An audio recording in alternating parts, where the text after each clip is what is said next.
This is Lynn Fraser with the Radical Recovery Summit, and I'm so happy to be here today with Justin Michael Williams, a songwriter, singer, and a meditation teacher, a yoga meditation teacher. So we have a lot in common in not the singer and songwriter part, but certainly in the meditation part. And with the Radical Recovery Summit, I really like to get a wide range of people that are working, maybe not directly in the field of addiction, but in all of the underlying things that lead people into addiction.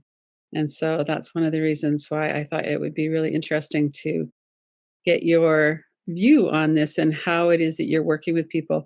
And I've got lots of things that I want to bring in terms of the big dreams and the stay woke in your book and all of that. So why don't we start with just saying welcome to be here, and what would you like to say, and how would you like to get started about how you got to where you are, how you got from your childhood to here? Wow. Well, Lynn, I just want to say thank you for having me. As we got a chance to just briefly talk about before we started, this is a really big topic for me and a place that I love doing work. There's a lot of addiction and a lot of beautiful recovery in my family, Mhm. directly with so many members of my family. And so I have a lot of direct experience with this, including my own experiences with a substance and different forms of addiction in my life. And so I think the reason why I share that right up top is, as it comes to how I got here, I think there's a lot that can be said.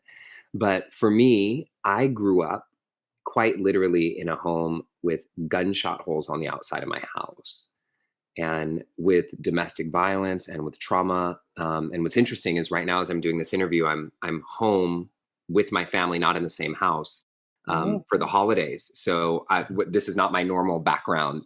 I'm okay. actually at my sister's house, Mhm. and when you grow up with any kind of trauma and conditioning, no matter how much money you grew up with or how good of a family you grew up with, we all have our stuff, right? And we learn to adapt to that. All of us do. And I think my adaptation was an adaptation that on the outside looks healthy, but has a big shadow. And some people's adaptation is directly to go into what looks like trouble. But Mm. my adaptation was to become what I've been calling, and what I call in my book, a chronic overachiever. Right. And when you're that chronic overachiever, what happens? Your self-worth gets completely entangled with Mm. your achievements and your validation. And we don't know who we are and what we're worth outside of what we do and what we produce and what we accomplish. And then when you strip that away, then what's left? And so, for me, I always said, like, I was the best overachiever. I accomplished everything on the list, like growing up in this environment. And my siblings were not the same, but I Mhm. graduated the top of my class. I got a full ride academic scholarship to go to UCLA. I was class president. I got into the most impacted major. I went to college. I came out of the closet. I had this moment where I got to college at UCLA, having more money than I've ever had in my life from scholarships, living free. And I said, my life looks exactly how I've always imagined on the outside. Mhm. But then there was this big moment sitting on my dorm room floor when I was 19 years old, and I was struggling with an eating disorder at the time. And I said, how is it that my life looks exactly how I've always dreamed of on the outside, and I'm still miserable? I'm still Mm. not happy. I'm still not happy. And I think we all have these experiences which Mhm. drive us to do different things, where we've tried to change the things on the outside, right? We've Right. tried to change all the things: the job, the hair, the car, the dating, the person, the city, the whatever. And I love, one of my friends, who's become a friend now on this path, my soul brother, John Kabat-Zinn, he says, wherever you go, you are.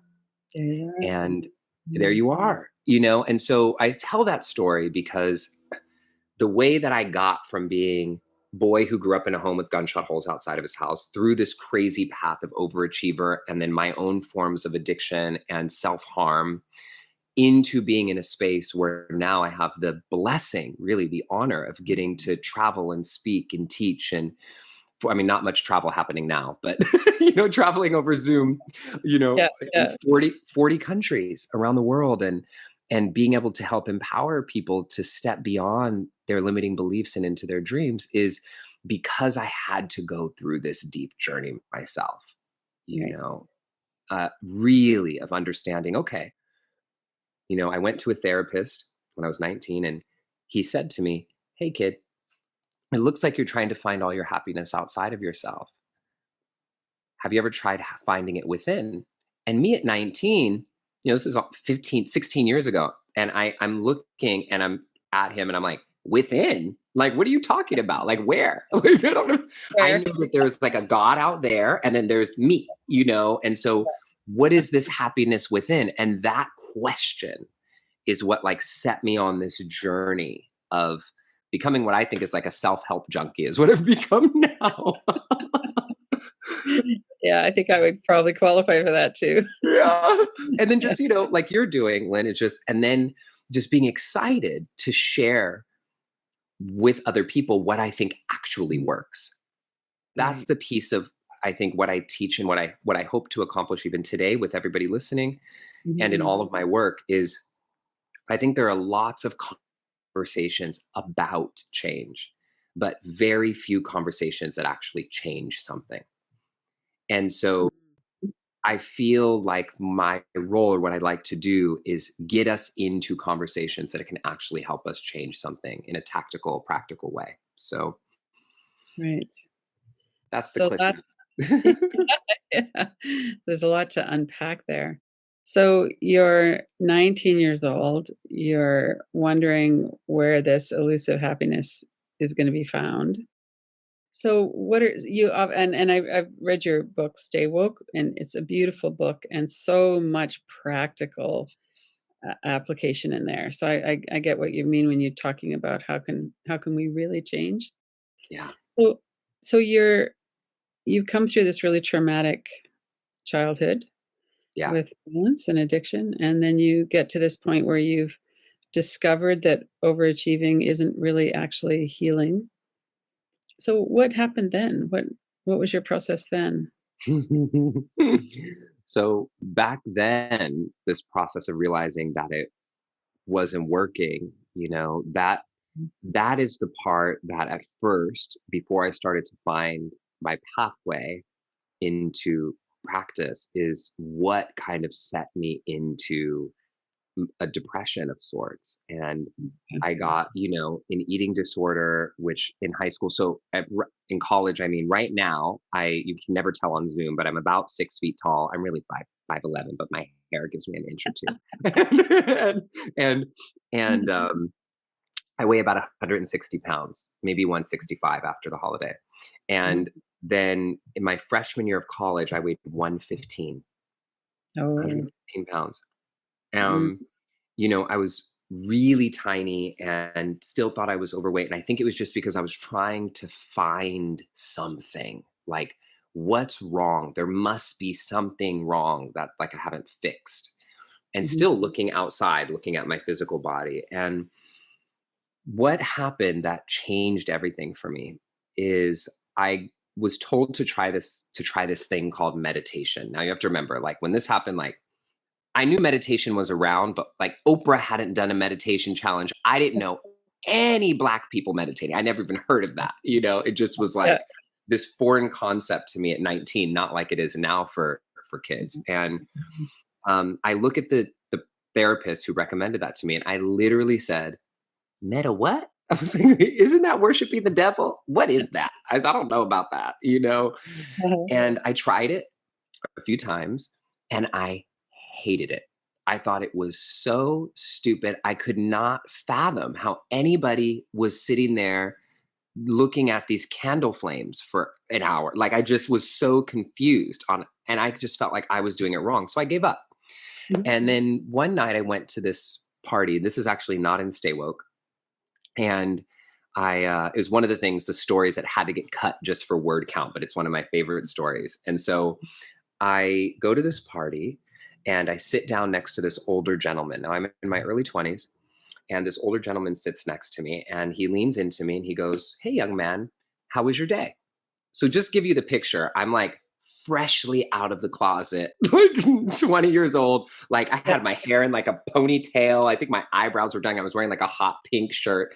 And like this is like a late 60s older white guy in like cargo shorts, you know? And like Okay. I think a coexist t-shirt he might have been wearing at the time. And you know, when they had like all the little logos or All the whatever. symbols.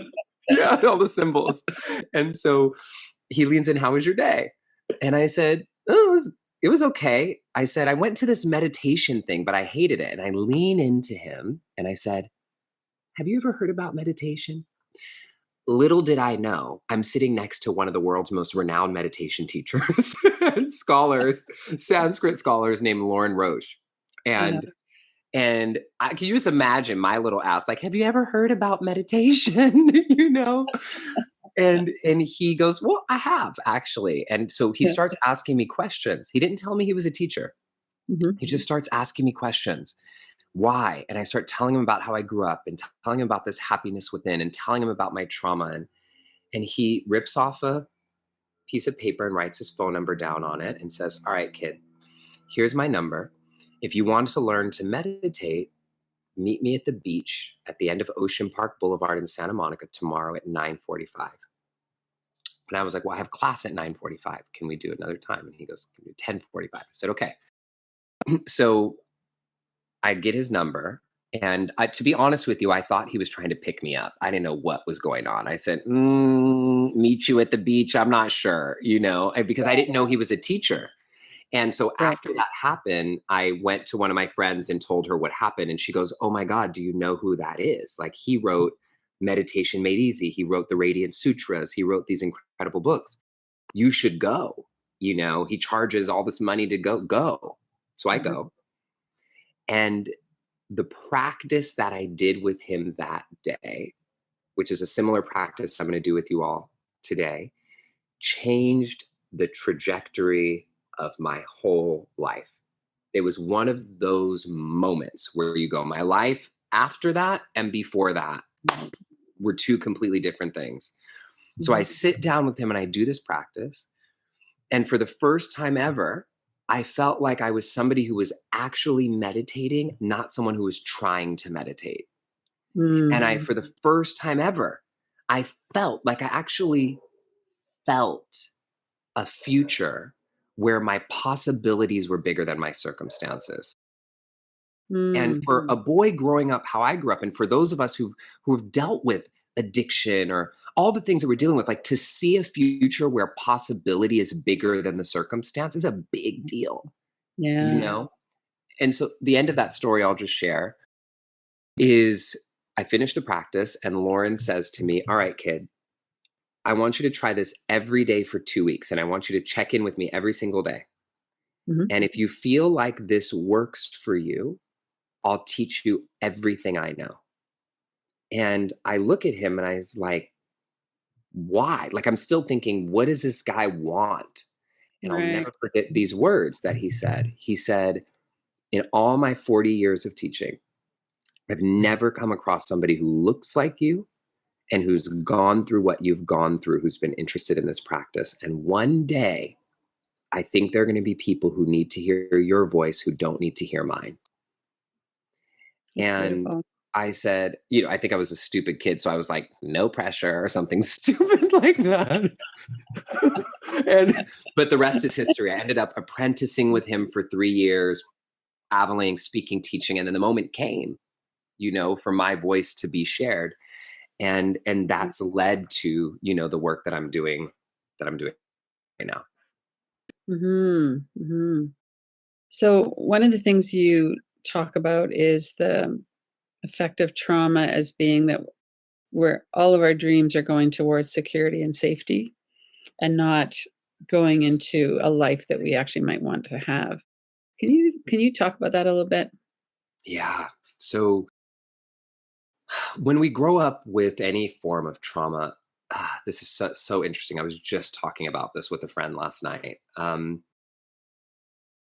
Okay, I'll give it with this example. So oftentimes our traumas create this drive in us to sometimes get away from it. So like growing up in a home with gunshot holes outside my house and growing up poor and growing up with domestic violence, like my only dream as a kid was like, I'm going to get out. Like, I'm going to get away from here. I'm going to be successful. I'm going to make a lot of money. I'm going to do this and do that. And so we create this dynamic where here's our past, here's our pain, here's our trauma, and we're just running from it. We're getting Yeah. as far away from it as we can. And what we don't recognize is in all that running, this is still running the show. Right. This is still what's in control. Mm-hmm. Right. And so it's so hard to face at that moment. Like we think about people who say stuff like this, like, oh, when I was a kid, I never had nice shoes. And so now I get all the nice shoes that I want and I buy all these nice shoes. Okay. So the trauma of not having the nice shoes is still affecting your life and controlling your outcomes and your choices now. It's not that, oh, now you're in a better spot. It's just now you have more money. And so you're showing up to this trauma differently. Am I making sense right now? You're tracking Yeah. me? So Mhm. it's a really tricky thing to look at. And so what I tell people, and it's hard and it takes resilience, but I know everybody listening here has the capacity to do this, is what we actually have to do after we've done all this running is turn around and face it. And Yes. what are you here to show me? How can I heal this? How can I do it? Because when we merge with it, when we merge with that childhood version of ourself or that younger version of ourself that, needs love and needs care, when we merge with it, we can't be there for it Mm-hmm. because we've become it. And Right. the only way to be there for it is to be with it. And so the two ways that we often approach this is we're either running as far away from it as we can, which is not being there for ourselves, or we Mhm. merge completely with it and we can't see the difference between us and it anymore. And that still is there's still two unhealthy forms of attachment. So Mm-hmm. how do we stand with it to learn what it is that needs to be healed in us so that we can find the real dream for our life, the real mission that's coming up for you, that's not a response or a reaction Right. to your trauma only. So, Mhm. yeah. So, so your life took a big turn. Now, did you work directly with the trauma, feeling what was going on, staying present with that? Did you, what was your process like around that? Do you feel like people need to go in and feel some of those really difficult um, feelings and the terror and the distress?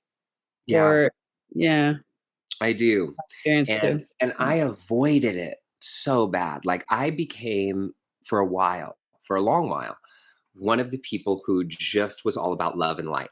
Like if I just think positive, if I just keep thinking positive, I listen to the podcast, I read the books, I do my prayers, I do the this, then like I don't need to face that stuff, Right. like I'm beyond that stuff.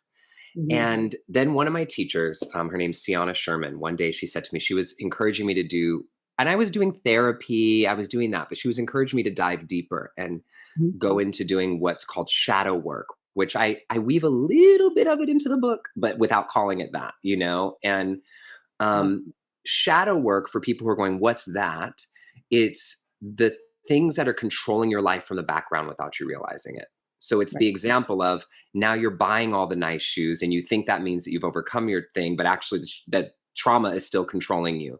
It's Yeah. another way of thinking of it is the puppet strings. Like it's the puppet Mhm. master that's controlling the strings. And so when we do shadow work, we cut the strings and we gain our freedom.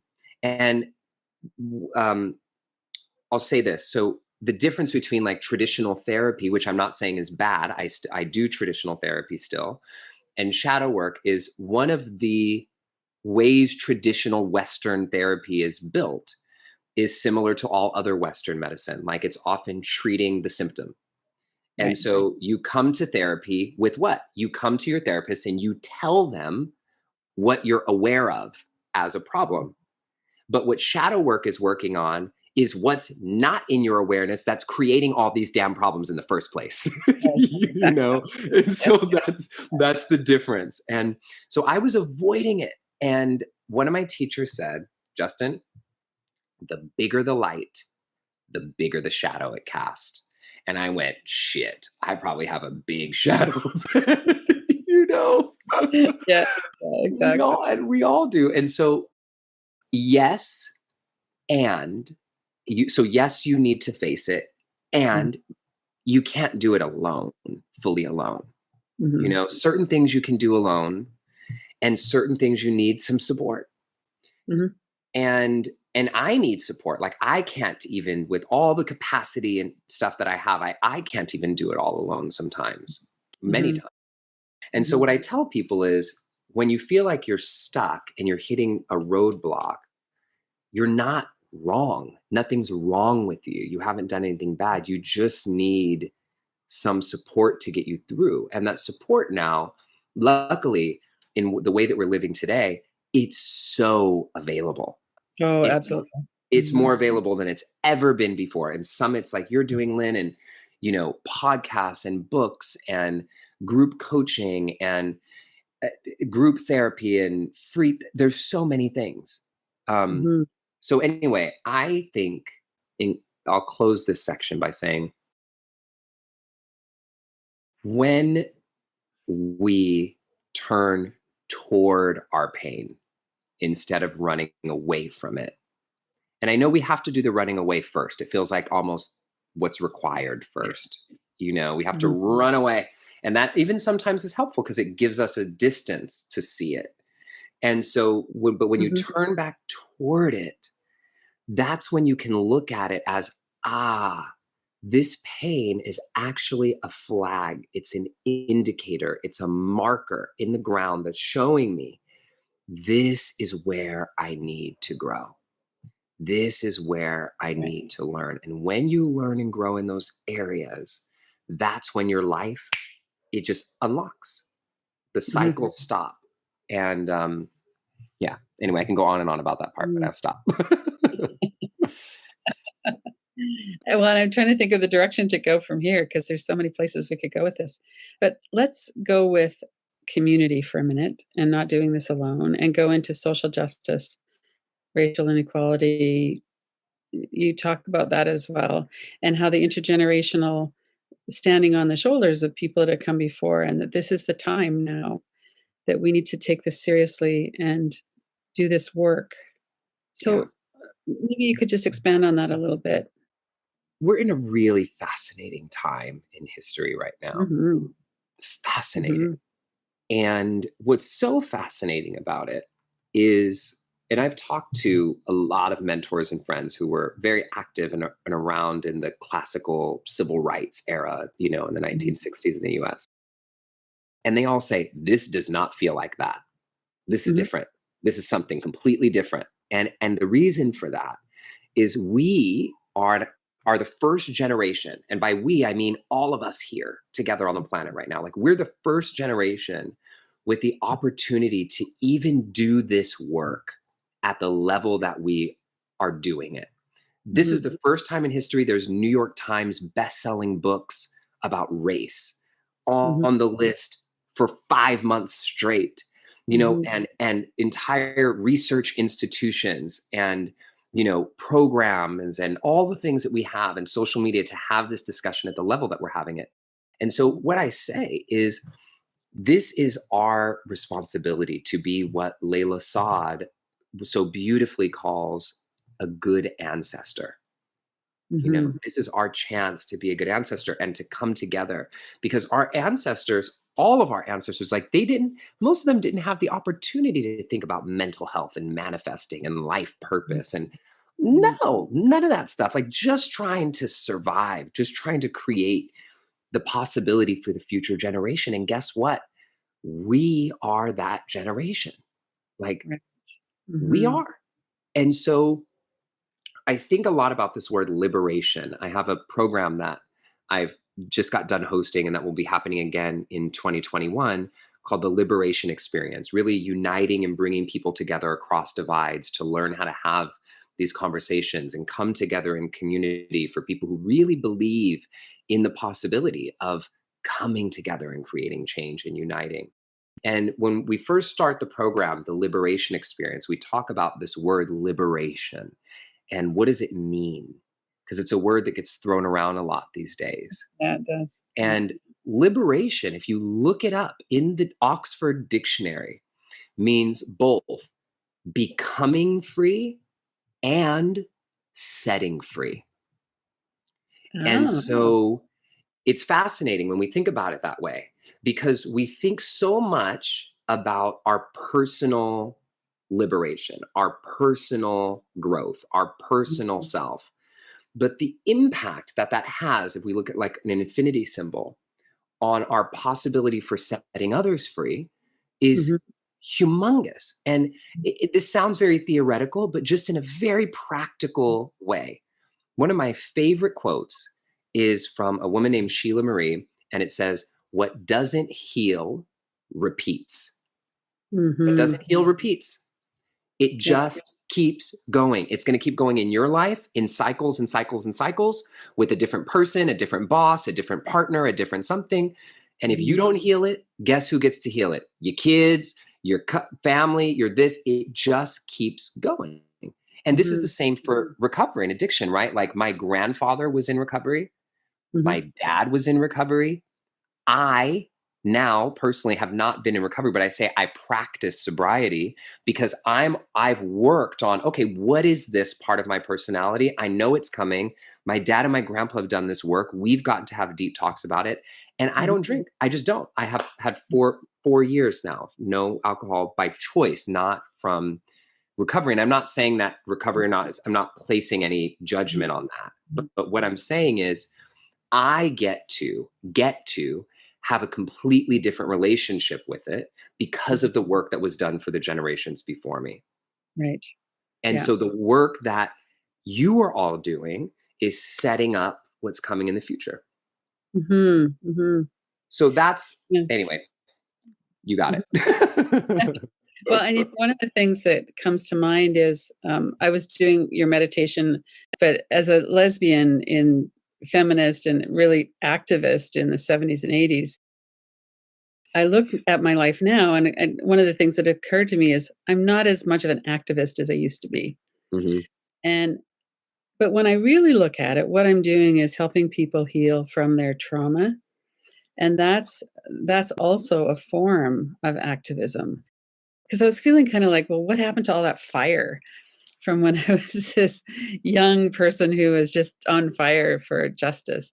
And I'm still on fire for it, but it's just in a different format, a different way. But Yeah. something that I think is really important to circle back to what you were just saying is, 50 years ago, 30, 20, even 10 years ago, not very many people knew the word trauma and what that meant. We didn't know about the nervous system. Stephen Porges is going to be coming on the summit to talk about the polyvagal system. And his work and the work of so many people that have been doing this is really transforming people's experience in it is okay to come and be with what's difficult. Yeah. And we have all kinds of examples now of that. Well, yes. And one thing that you're saying, Lynn, that feels really important to me is what you're doing is deep activism Mhm. Mhm. because, and it's deep liberation, which I think is really important because I tell people I consider myself like an inner activist.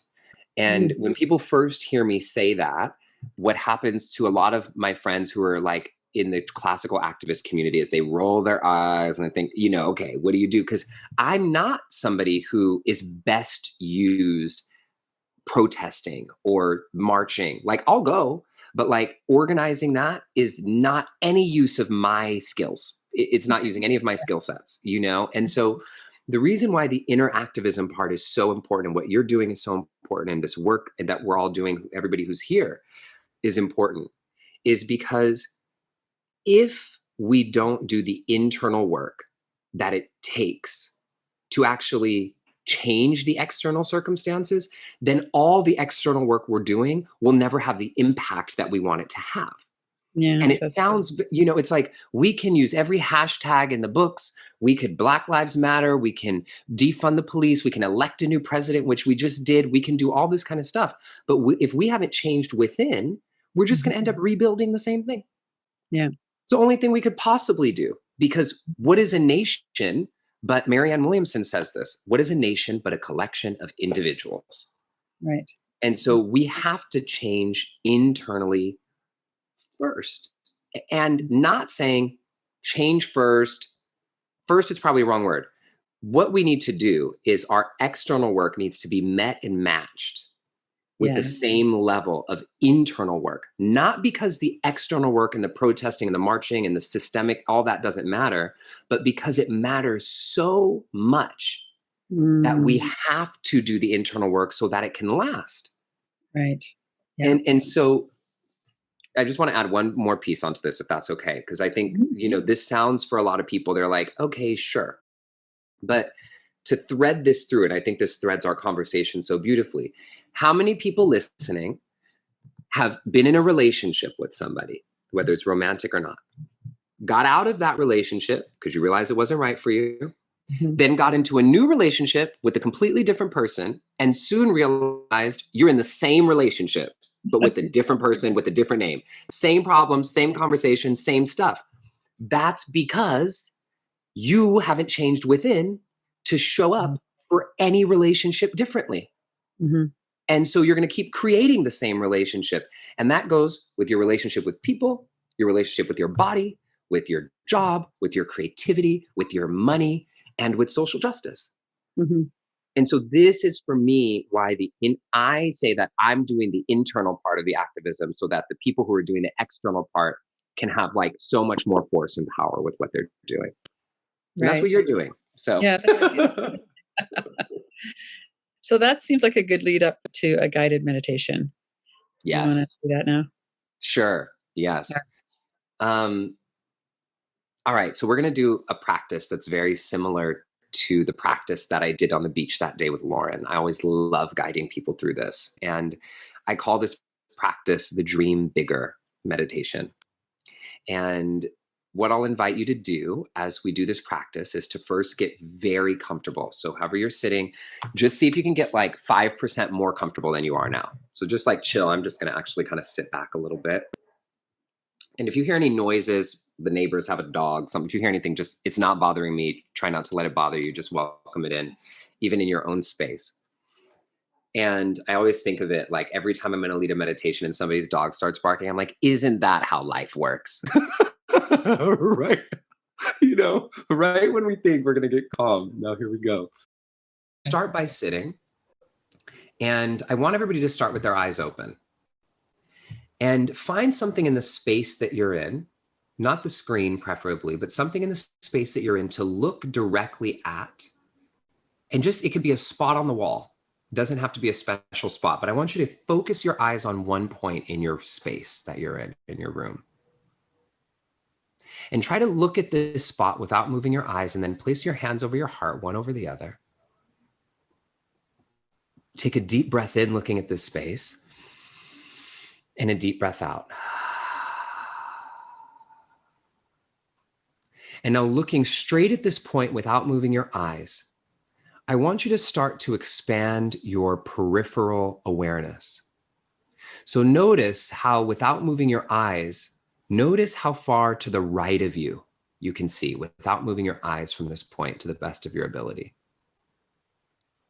And then notice how far to the left of you can see without moving your eyes. And notice how far above and below you can see, all without moving your eyes, and just start to feel the expansiveness. Take in as many colors and textures and shadows and patterns of light that you might be able to find. And just notice the expansiveness here. And notice what we're doing with our eyes right now, focusing on a point and welcoming in the expansiveness, the diversity of our space. What we're doing with our eyes is the same thing you're invited to do with your mind when you meditate. You focus on a spot or a point with gentle awareness. And then you welcome in the diversity and the colors and the textures of your internal landscape, your emotions, your thoughts, feelings, sensations. So you know how to do this. It's just a great metaphor to remind us of the spaciousness that we want to invite into our minds as we practice. So with that in mind, take a deep breath in and a deep breath out. And then if you feel comfortable, I invite you to close your eyes when you feel ready. And if you choose to keep them open, that's fine too. Just keep like a soft gaze with your eyes blurred out a little bit so you don't get distracted. And see if you can soften into your body just 5% more. And I'm going to invite you now into a short visualization with me. And I want you to remember as you visualize that some of us visualize with images, meaning we see pictures or movies in our minds, but some of us don't see that clearly at all when we imagine. Some of us visualize with sight. Some of us visualize with sound, hearing things. Some of us visualize with smell. Some of us visualize or imagine with taste or even with emotion or physical sensation, feeling kinesthetically in our bodies. So when I say imagine an ocean, you might see the ocean, but you might not see it at all. You might feel the temperature of the waves. And so as I'm guiding you through this process, know that if I'm telling you to see something or hear something, if you don't see it or you don't hear it, you're not doing it wrong. Don't force it. Just notice what you do notice. There's no way to do this wrong. Let's begin. On the count of 3, I want you to exhale everything out of your system through your nose. 1, 2, 3. Exhale everything out and come to completely empty. Now, to my count of 3, inhale for 1, 2, 3. Hold for 1, 2, 3. Exhale 1, 2, 3. Again, deeper this time. Inhale 1, 2, 3. Hold for 1, 2, 3. Exhale 1, 2, 3. Great. One more time. Inhale deeply. 1, 2. Deeper. 3. Hold this one a little bit longer. See if you can sip in a little bit more air, breathing all the way up into your collarbone and your throat and your jawline. And then as slowly and softly as you can, let it all out. As quietly as possible and slowly as possible, let it all go. And now we're going to visualize, and you can just breathe normally now. I want you to imagine a future version of yourself who is living the life of your dreams. You have the body you've always wanted, you're in the house you've always wanted, you have the money you've always wanted, you're in the relationships you've always wanted, your creativity is the way you've always wanted. Everything is exactly as you've always wanted and dreamed of. And if that feels impossible, good. Because if we can't think beyond our current circumstances, we'll never be able to live beyond them. So let yourself just go there with me. You can rub a magic lamp, all circumstances surmounted. What do you notice? And you might have multiple images kind of shuffling in front of your mind or feel a little unsettled in it. Just see if you can let one thing pop up to the surface, trusting whatever you see. And let's dimensionalize this a little bit. So I want you to notice in this vision as you look at this future you, are you indoor or are you outdoor in the vision? What is this future you wearing? What colors do you see?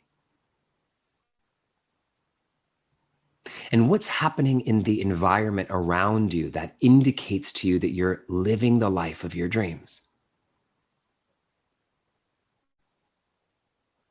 Do you hear anything?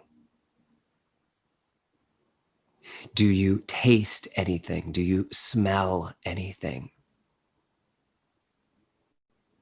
Do you feel anything on your skin, the future you? Maybe a temperature or clothing or anything touching you. And is there an emotional quality that you can tap into? How does this future you feel to be living the life of your dreams? Is there anybody there with you? Or are you alone? And now I'm going to ask you a question.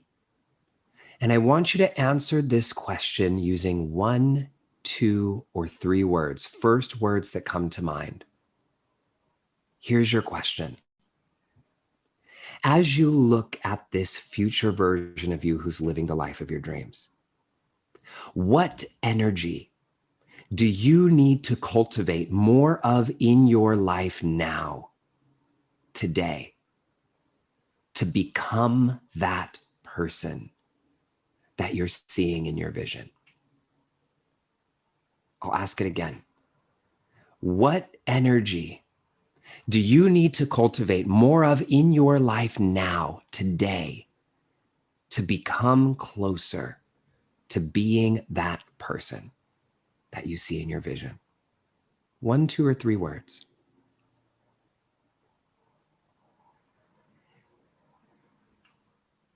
And for the next few breaths, just repeat those words or that word in your mind, however many words it is.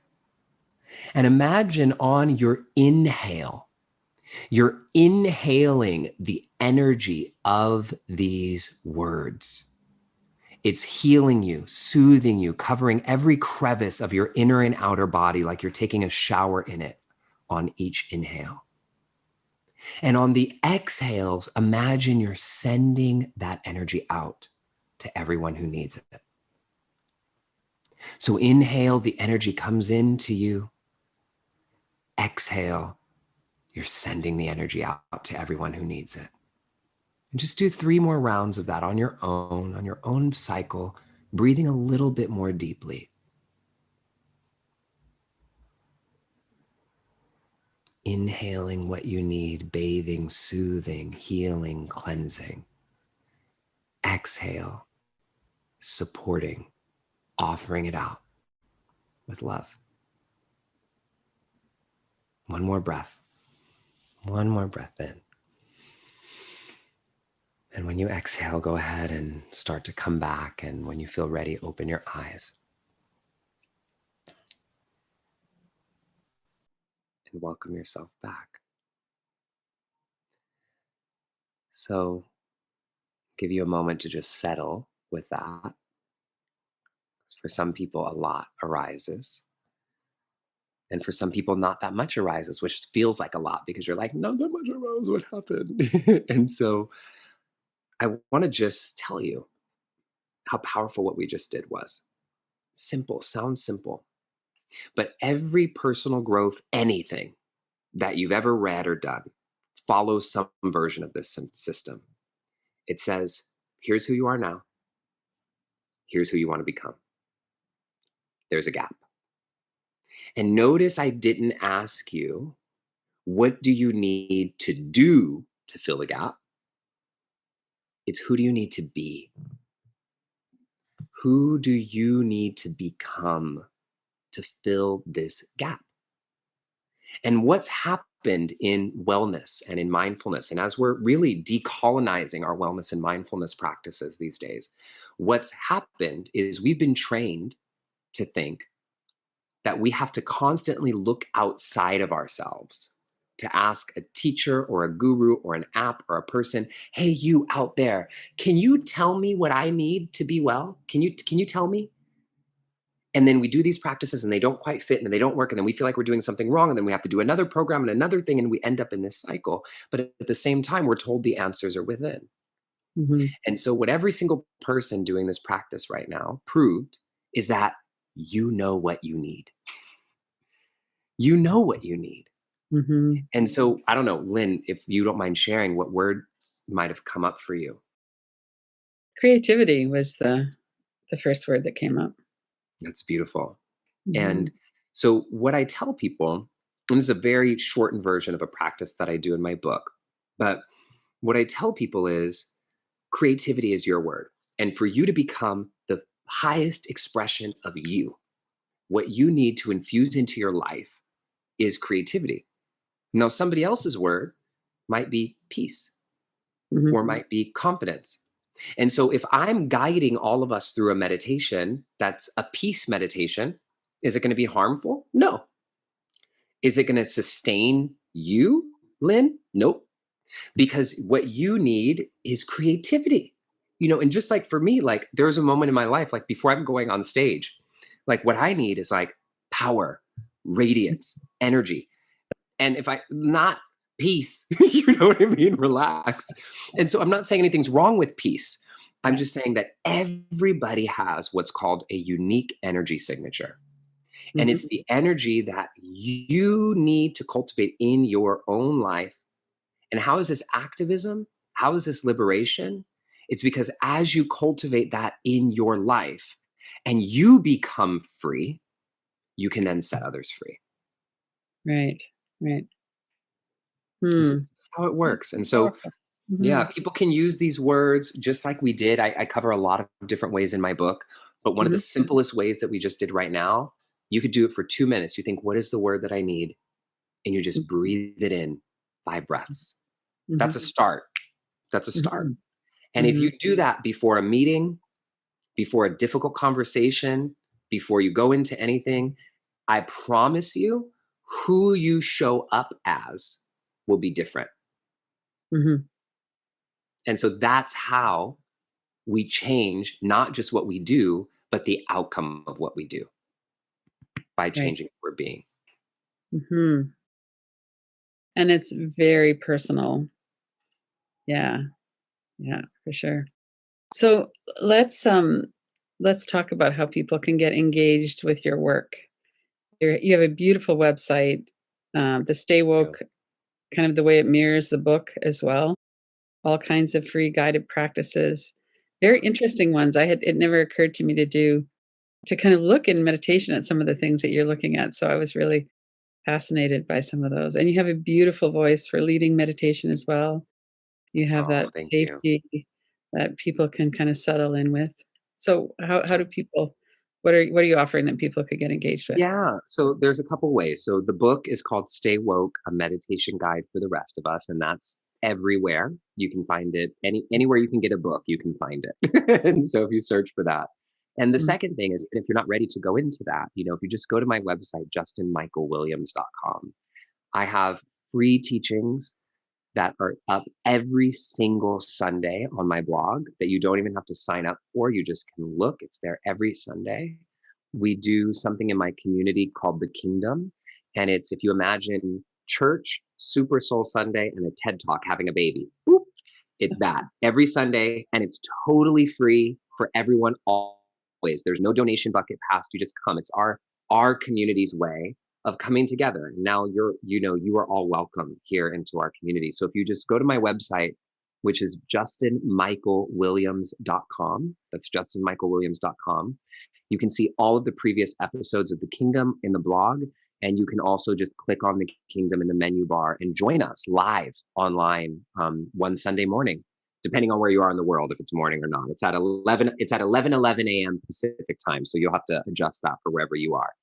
And I'm here. I think one of my biggest things is I am committed to bringing people together and to making sure that these tools are accessible.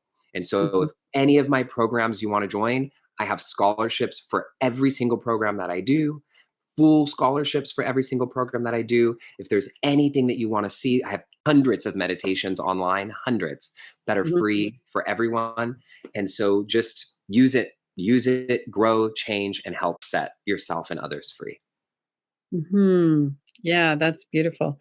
So one of the things that, we look a lot at is our deficiency beliefs. And I'm not good enough. I'm not enough. And so you have a song that we're going to finish I this do. with. So why So don't we move into that? But before we do that, is there anything that you wanted to kind of share? Someone who needs a bit of encouragement in this, maybe someone who's kind of new. What would yeah, you? I think what I'd like to say ties in perfectly with this song that we're about to do together. Mhm. And it's this.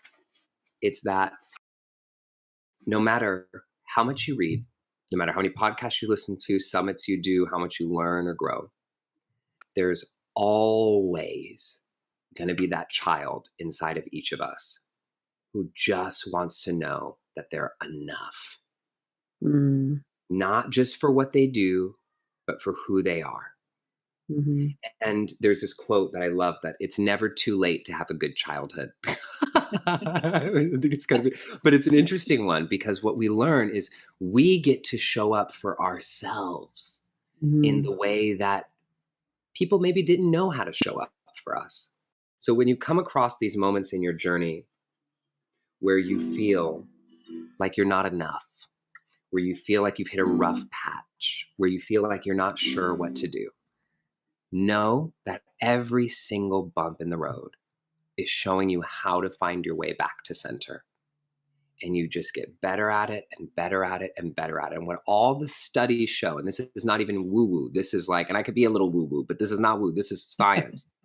They've shown that when people are trying to form new habits, it doesn't take 21 days, it doesn't take 40 days, it's all a rumor. What the study shows, it takes between 18 and 254 days to make or break a new habit. Now you might be saying, wow, it's a lot of days, right? Depending on your motivation and what the habit is. For example, it's easier to make a new habit of drinking a glass of water every day than to run a mile every day, right? You can imagine. Right. Right. And so many of us, and I think everyone listening is in a habit formation process and a habit breaking process. And the most empowering part of the study is they found that it, for people who fall off track, because we all are going to fall off track, if you are kind and compassionate with yourself, it Mhm. has no long-term effect. If you fall off track, has no long-term effect on your habit formation process. But if Uh, you beat yourself up, it actually makes you take longer to change the habit. yeah. And so when you fall off track, we all fall off track. I fall off track all the time, you know? It's how can you show up for that child? How can you show up and say, I got you. I'm doing the best I can. And let's show up again. I'm not Mhm. giving up on you. So, anyway, Mhm. hopefully that's helpful for people who are on their journey. And so, this song is called I Am Enough. And the words are I am enough. I am golden, baby. Yeah. So, what I want to invite you to do is we imagined a future version of ourselves just a moment ago. And I want you now to imagine a childhood version of yourself. Just for a moment, we'll do this very quickly. So imagine a childhood you. You can close your eyes. And I want you to notice, is that childhood you indoor or outdoor? What color are they wearing? Is there anybody there with them?